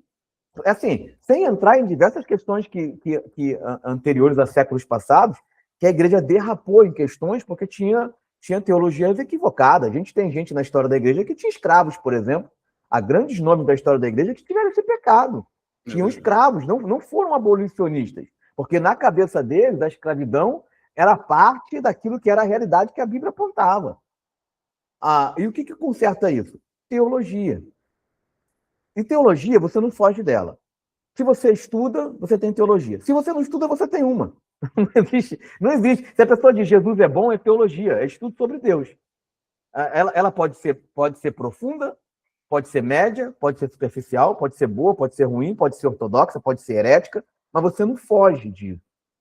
Então, não importa a sua vocação, estude. Não importa se você não tem vocação, estude, aprenda. Até porque, quanto mais você, por exemplo, você vai aprendendo, você vai entendendo. Poxa, como a palavra de Deus é rica. Como a palavra de Deus é maravilhosa. Por exemplo, eu fico vibrando quando eu estou sentado e o pregador abre o texto e fala assim, poxa, eu nunca tinha percebido isso nesse texto. Eu nunca tinha entendido isso, eu nunca tinha lido sobre isso. A palavra de Deus se renova, mas como? Através do estudo. Deus quer usar a sua vida, se dedique, faça o seu melhor, aprenda, e conhecimento não ocupa espaço. Glória Esse é meu conselho. Meu Deus. Que possamos ouvir esse conselho. Né? Exato. E também deixar claro, né, pastor, que teologia não é só para quem quer estudar para ser pastor. Né? Todo crente, em alguma medida, precisa entender de teologia, igual o senhor falou, né? Com certeza. Como eu disse antes, tem gente que não sabe lidar com o dinheiro. Não sabe. Ele fica orando para Deus consertar as besteiras que ele fez, não tem o domínio próprio, não tem autocontrole, não entende. Não sabe lidar com as emoções, não sabe lidar com as emoções. Aí começa a espiritualizar coisas que não são para ser espiritualizadas, que na verdade são coisas que ele tem que confrontar dentro das emoções deles. Até a oração, né? A Bíblia diz pedir não receber, porque pedis mal. Por que pede mal? Porque não tem uma boa teologia, não está entendendo o que pode pedir, o que não pode pedir, o que é correto, o que não é correto. Por exemplo, foi citado aqui, acho que foi na conversa que eu tive com o Jorge antes, quando Paulo chega em Éfeso, ele diz, vocês receberam o Espírito Santo? Ele diz, a gente nem sabe o que é Espírito Santo. O que Paulo está fazendo? Correção doutrinária. Não, vou orar para vocês, vocês vão receber o Espírito Santo. O Apolo não conhecia as coisas precisamente, e era um homem que conhecia a Bíblia. Conhecia o Antigo Testamento, era poderoso, e não conhecia. Então, não tem como fugir. Estude a palavra de Deus. Meu Deus. É um bom conselho, é um excelente conselho. Muito bom. Muito bom. Pastor, nós vamos deixar um espaço para o senhor agora, né, se o senhor quiser, dentro dos livros, dos cursos, dos projetos do pastor, se o senhor quiser divulgar alguma coisa para a nossa audiência, né, algo que o senhor acha que é relevante, que não foi tratado aqui, de repente, algum curso, de repente, algo presencial, algo que o senhor queira divulgar, né, o espaço está aberto para o senhor, né, para suas considerações. Amém. Quero agradecer a você, Dan, você, Jorge, pelo convite para participar desse podcast Europa na Graça. Que o Senhor possa fazer cada vez mais o trabalho de vocês frutífero Glória a Deus. Para a glória do nome do Senhor. Tá? Então, me sinto alegre por estar aqui com vocês. Eu quero falar principalmente para aquelas irmãs que vão aqui acessar do projeto Elas no Púlpito. É um curso em que eu comecei na pandemia, então já tem aí 6 anos, em que eu aperfeiçoei agora o último modelo e que, sendo professor de seminário, posso falar porque dei aula em seminário, produzo conteúdo para seminário, é um conteúdo diferenciado pela forma que é um conteúdo que foi criado. É uma criação nossa, a gente desenvolveu esse conteúdo. Então, não é só para você que é pastor ou pregador. Às vezes você dá uma palavra, você dirige um culto, precisa falar alguma coisa, ou lá no arroba Elas no Púlpito tem um link lá, você pode mandar o direct e aprender, tá? E eu vou lançar o Elas na Literatura também. Então, para as irmãs que de repente querem aí começar uma carreira literária, começar escrevendo um capítulo num livro, é bem interessante, porque você vai escrever menos, vai investir menos e vai ter um editor para poder ver a qualidade do trabalho. E um trabalho em coletânea não é um trabalho menor, porque eu tenho aqui livros, por exemplo, que grandes teólogos escreveram juntos. 4 pessoas com 4 visões opostas, 3 pessoas conversando entre si. Ou seja, o fato de um livro ter mais de um autor não significa que ele é menor do que o que foi escrito por outro. Muitas vezes é o contrário, porque cada um fala daquilo que é especialista, daquilo que sabe mais. Né?